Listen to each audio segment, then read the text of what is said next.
नमस्कार. उन्हाळा म्हटलं की वेगवेगळे पदार्थ आलेच आणि त्यात आपला आंब्याचा सीझन म्हटलं की आंब्याचे वेगवेगळे पदार्थ आपण आज पाहणार आहोत. लहानांपासून मोठ्यापर्यंत आवडणारी आपली आंबा बर्फी, तोंडात टाकताच विरघळणारी आणि अतिशय चवदार अशी आपली बर्फी. कमी साहित्यात आणि घरात उपलब्ध असणाऱ्या गोष्टींपासून आपण ही बर्फी बनवणार आहोत.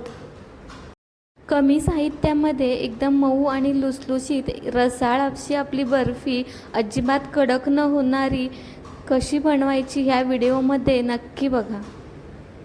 त्यात टाकताच विरघळणारी, लहान असो अथवा मोठे असो सर्वांनाच आवडणारी ही बर्फी खूप सोप्या पद्धतीने बनवलेली आहे. चला तर जास्त उशीर न करता आपण रेसिपी पाहूयात. व्हिडिओ शेवटपर्यंत नक्की बघा. व्हिडिओमध्ये तुमच्यासाठी मी काही टिप्स दिलेल्या आहेत जेणेकरून छान आपली मऊ आणि एकदम रसाळ बर्फी कशी बनवायची त्या मी टिप्स दिलेल्या आहेत.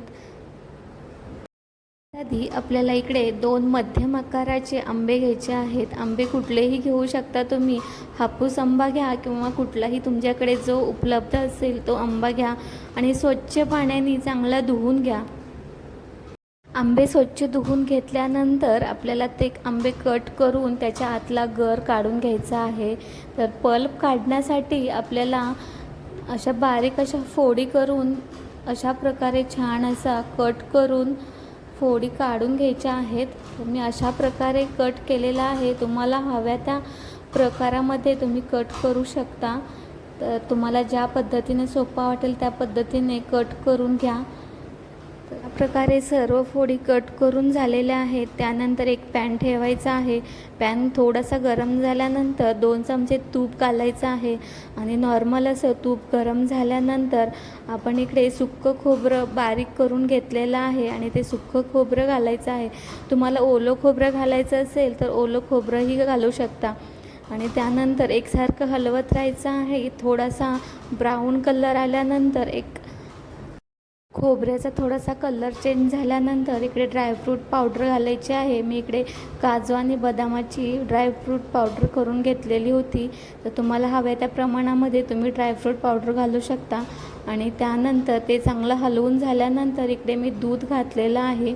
तर तुम्ही इकडे तुम्हाला जर जास्त दूध मलाई बनवायची असेल तर जास्त दूध वापरू शकता. मी इकडे दूध घातलेलं आहे आणि आता चांगलं घट्ट होईपर्यंत चांगलं हलवत राहायचं एकसारखं आणि गॅस बारीक ठेवायचा आहे जेणेकरून खाली करपणार नाही. आता इकडे एकसारखं आपण हलवून घेतल्यानंतर आपलं छान असं इकडं तेल सुटलेलं आहे ते खोबरं असल्यामुळे आणि छान अशी आपली मलाई तयार झालेली आहे. आणि त्यानंतर त्या कट केलेल्या आंब्याच्या फोडी होत्या त्या घालून घ्यायच्या आहेत आणि मॅशरने एकसारखं बारीक करून घ्यायचं आहे. जर तुम्हाला मॅशरने बारीक करायचं नसेल तर मिक्सरच्या जारमध्ये टाकून बारीक करून ती जरी प्युरी टाकली तरीही चालेल. तर मी इकडे मॅशरने एकसारखं बारीक करून घेतलेलं आहे. बघू शकता किती छान असं आपलं एकसारखं बारीक झालेलं आहे. तर अशा प्रकारे छान असं बारीक करून घ्यायचं आणि त्यानंतर हव्या त्या प्रमाणामध्ये जशी आंब्याची गोडी बघून तुम्ही साखर किंवा गूळ घालू शकता.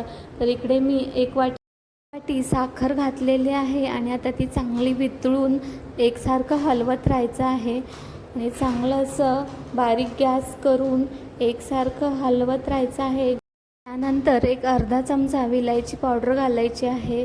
तर इकडे मी विलायची पावडर घालून झाली आहे आणि आता एकसारखं हलवत राहायचं आहे आणि जर तुम्ही गॅस फुल ठेवला तर चांगलंच असं उडून अंगावर येतं. त्या चांगलं घट्ट होईपर्यंत एकसारखं हलवून घ्यायचं आहे. तर इकडे आपल्याला रसाळ बनवायचं आहे त्यामुळे एकदम जास्त पण ड्राय होऊ द्यायचं नाही. तर इकडे मी आता एका ताटाला तूप लावून घेतलेलं आहे आणि थोडंसं रसाळच ठेवलेलं आहे, जास्त ड्राय केलेलं नाही आहे जेणेकरून आपली रसाळ आणि मऊ लुसलुशीत बर्फी होईल. आणि आता एका ताटामध्ये असं पसरवून घ्यायचं आहे. तर तुम्ही कशाच्या तरी मदतीने छान असं पसरवून घेऊ शकता. जर तुम्हाला ड्राय बर्फी बनवायची असेल तर जास्त शिजवून घ्यायचं, जास्त घट्ट बनवायचं जेणेकरून घट्ट आणि ड्राय बर्फी होईल. आणि जर तुम्हाला रसाळ बर्फी बनवायची असेल तर अशा प्रकारे थोडंसं ओलसर ठेवायचं जेणेकरून छान अशी आपली बर्फी तयार होईल रसाळ. तर इकडे आपली छान अशी बर्फी रसाळ झालेली आहे आणि आता कट करून घ्यायची आहे. तर आपलं हे थंड झालेलं नाही आहे. थंड झाल्यावर आपलं अजून छान बॅटर तयार होईल. तर इकडे मी असंच गरम असतानाच कट करून घेतलेलं आहे.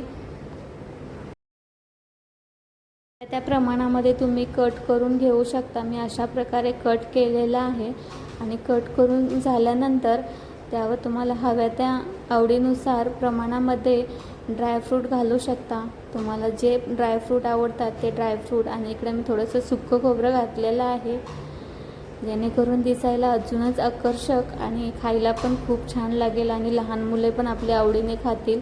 तर इकडे आपली छान अशी रसाळ बघू शकता, किती छान अशी आपली बर्फी तयार झालेली आहे. आणि आता ह्याला 3 ते 4 तास अशीच ठेवून द्यायची आणि छान अशा बर्फी आपल्या तयार होतात. तर इकडे मी अशा बर्फ्या तयार केलेल्या आहेत. तर एकदम रसाळ अशी छान बर्फी तयार झालेली आहे. कशी वाटली नक्की सांगा. रेसिपी आवडली असेल तर रेसिपीला लाईक करा. चॅनलवर नवीन असाल तर चॅनलला सबस्क्राईब करा. अशाच नवनवीन रेसिपीसाठी चला तर भेटूया नेक्स्ट व्हिडिओमध्ये. तोपर्यंत बाय बाय. व्हिडिओ पण अशीच आंबा बर्फी घरी नक्की करून बघा.